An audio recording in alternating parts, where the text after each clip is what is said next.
ఇదంతా స్టడీ చేసిన తర్వాత మినిస్టర్లందరికీ ఇచ్చిన రిపోర్ట్ ప్రకారం ఆయన చెప్పినాడు. అసలు ఇవన్నీ ఎందుకు? ఒక పర్సనల్ ఉదాహరణ చెప్తాను. మా బావగారు మైసూరులో రియల్ ఎస్టేట్ చేస్తున్నారు. ఒకరోజు అప్పట్లో ఏసీ మైసూరు అసిస్టెంట్ కమిషనర్ దగ్గర పోయి ఈ లేఅవుట్ అని చెప్పి ఆయన ఏసీ ఉండి వద్దండి మీరంటే మేము కడతాం కదా నాన్ అగ్రికల్చర్ ఫీ అంటే ఆయన ఏమైనా తెలిసినా ఏసీ ఆ రోజు వద్దండి ఎందుకు దయచేసి అనవసరంగా ప్లాట్లు వేస్తారు, ఇంత దూరం వచ్చి ఎవరు వచ్చి ఇల్లు కట్టుకుంటారు అనుకుంటున్నారు, ఈడేం పని ఉందే, ఈడేం బడి ఉందే, ఈడేం గుడి ఉందే, ఏమొస్తారు, మీరు చాలా డ్యామేజ్ చేస్తున్నారన్నారు.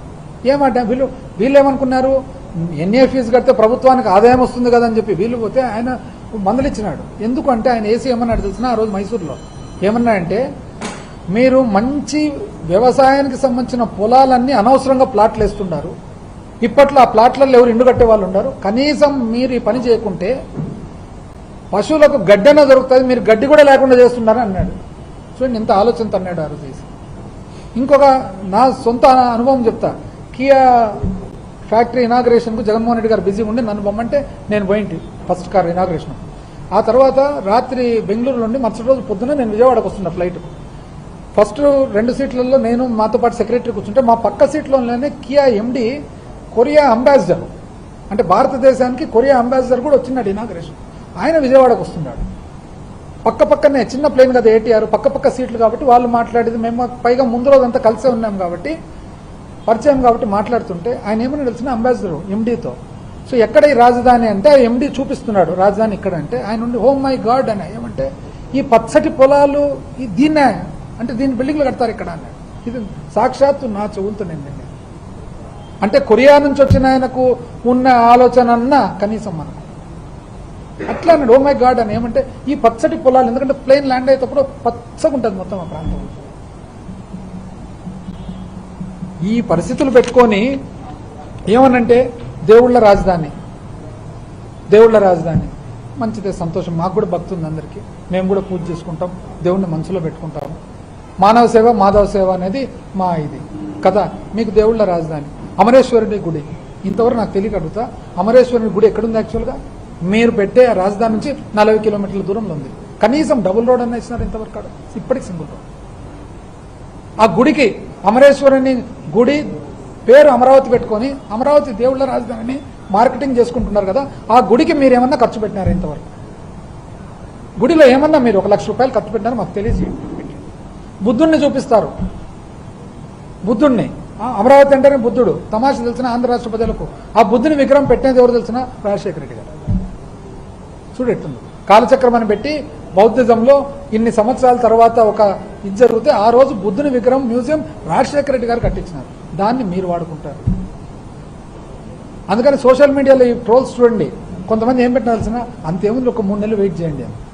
ఏం అర్థం కాలేదు, 3 నెలలు ఏం వెయిట్ చేయండి అంటే వర్షాలు పడతాయని తెలిసిపోతుంది కదా. అంటే యువకులు కాలేజీలో చదివే పిల్లోళ్ళు 3 నెలలు వెయిట్ చేయండి అని అంటున్నారు. అంటే మీకు ఇంత చెప్తుంటే కూడా మీకు మళ్ళీ మమ్మల్ని తప్పుపడతారు, నోటికి వచ్చినట్లు అక్క అంట, చెల్లెలంట, భార్య అంటే ఏంటి భాష? సరే అది మితికల్గా దేవుళ్ళ రాజధాని సంతోషమే. శ్రీబాగ్ ఒప్పందం అయితే మన కళ్ళెదురుగా జరిగినది, అంటే మనకు కాకుండా మన తండ్రి గారి తాతగారి కళ్ళెదురుగా జరిగినది కదా. మీకేమాత్రం ఉందో దాని మీద? నిజం చెప్పాలంటే ఎక్కడ లేదు అసలు. ప్రభుత్వమే రియల్ ఎస్టేట్ వ్యాపారం చేసేదానికి చేపట్టింది. ఇప్పుడు మీరు గమనియండి, నారాయణ గారు మళ్ళీ నిన్న చెప్పినారు ఇప్పటి నుంచి 20 ఏళ్లలో 10 కోట్లు అవుతుంది. అసలు మీకు ఎందుకండి ఎన్ని కోట్లు అవుతుంది ప్రభుత్వంలో? మీకెందుకు రియల్ ఎస్టేట్? అసలు మీకు ఏం సంబంధము? నువ్వు ప్లానింగ్ చేసి ఇది కమర్షియల్ అను, ఇది రెసిడెన్షియల్ అను, ఇదను వాళ్ళు చేసుకుంటారు. 30,000 ఎకరాలు 35,000 ఎకరాలు తీసుకున్నారు. తీవ్ర అసంతృప్తులు రైతున్నారు. మళ్ళీ ఇప్పుడు 50,000 ఎకరాలు తీసుకుంటారు. మళ్ళీ పైగా ఏమంటారు తెలిసిన మాట మాట్లాడితే పెట్టుబడి రావడం లేదంట. ఎందుకు రావడం లేదంటే జగన్మోహన్ రెడ్డి గారు వస్తారేమో అని భయపడంట. జగన్మోహన్ రెడ్డి గారు వస్తారని మీరే చెప్తున్నారు, అంతే కదా? రోజు చెప్తున్నారు మీరే, మాకంటే కూడా ఎక్కువ మీరు చెప్తున్నారు యాక్చువల్ జగన్మోహన్ రెడ్డి గారు వస్తున్నారని, అంతే కదా? అపోజిషన్లో ఉండే జగన్మోహన్ రెడ్డిని చూసే మీరు అంత భయపడితే ఒక్కటన్నా శ్వేతపత్రం ఇంతవరకు రిలీజ్ చేసినారా? ఇంతమంది 28,500 మంది రైతుల భూములు తీసుకున్నామే, భూములు తీసుకున్న తర్వాత ఆ భూములలో ఎంతమంది ఇంతవరకు గృహప్రవేశం చేసినారు? ఎంతమంది కరెంట్ కనెక్షన్ ఇచ్చినారు? అసలు ఎంతమంది ప్లాట్ హ్యాండ్ ఓవర్ చేసినారు? మీరు హై ఎక్స్పెక్టేషన్స్. దేవతల రాజధాని ఒకవైపు, టోక్యో అని ఒకవైపు, ప్రపంచాన్ని తలదన్నే అంటే ప్రపంచంలో ఇన్ని 100 సంవత్సరాల నుంచి ఎవ్వరు కూడా ఒక్క లీడర్కు కూడా తెలివి లేదు మనకు తప్ప, అంతే కదా. ఇంకా ప్రపంచాన్ని ఇప్పుడు 3 ఏళ్లలో తలదన్నే తప్పుడు 3 సంవత్సరాలు ప్రపంచాన్ని తలదన్నే సేమ్ ఇట్లే super 5 super 6 super 7 high expectations పెడతారు పబ్లిక్ ఆ టయానికి గట్టెక్కుతారు గట్టెక్కిన తర్వాత మళ్ళీ ఇబ్బంది పడతారు మళ్ళీ ఆ కోపమంతా మా మీద ఇప్పుడు ప్రతిపక్షం ఏం చేయాలయ్యా మేము ఇది తప్పు ప్రజల తరఫున మాట్లాడాలన్నా లేదా వద్దా మాట్లాడేది సబ్జెక్ట్ తెలిసి రైట్ అనాలన్నా రాంగ్ అనాలన్నా ఇప్పుడు హైదరాబాద్లో సాయిల్ బేరింగ్ కెపాసిటీ 35 బెంగళూరులో 30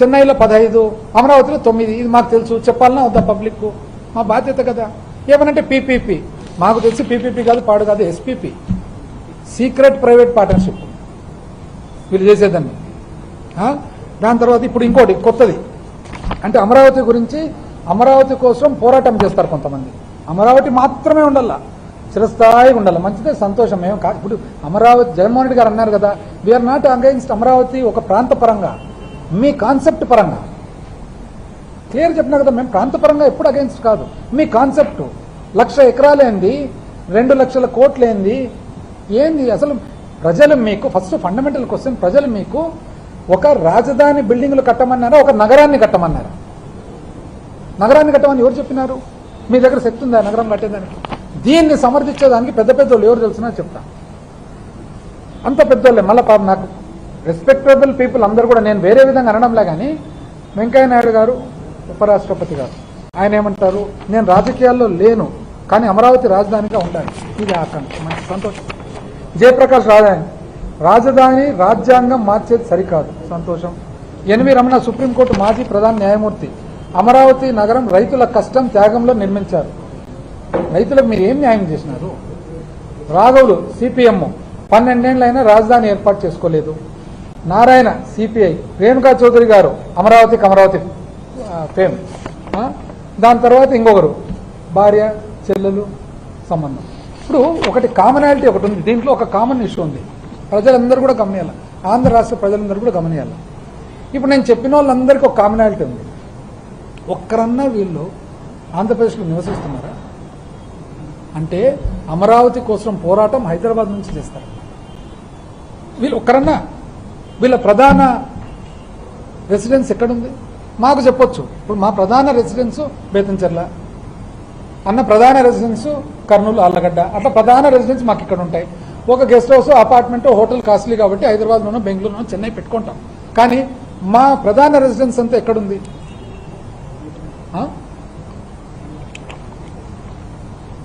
వీళ్లకు అక్కడ అందరూ కూడా అక్కడ కూర్చుంటారు అనమాట కానీ ఎవరికి కూడా వీళ్లకు వెనకబడిన రాయలసీమ గురించి ఒక రోజున ఆలోచన చేసినారా వెనకబడిన నార్త్ కోస్టల్ నుంచి ఒక రోజు ఆలోచన చేసినారా వీళ్లకు ఈ మేధావులు ఎవరైతే ఉన్నారో పెద్ద మనుషులు ప్లస్ మేధావులు హైదరాబాద్ నుంచి అమరావతి కోసం పోరాటం చేసే వాళ్ళందరికీ నావి కొన్ని ప్రశ్నలు ఉన్నాయన్నమాట ఫస్ట్ ప్రశ్న శ్రీబాగ్ ఒడంబడిక అనేది మీరు అసలు గౌరవిస్తున్నారు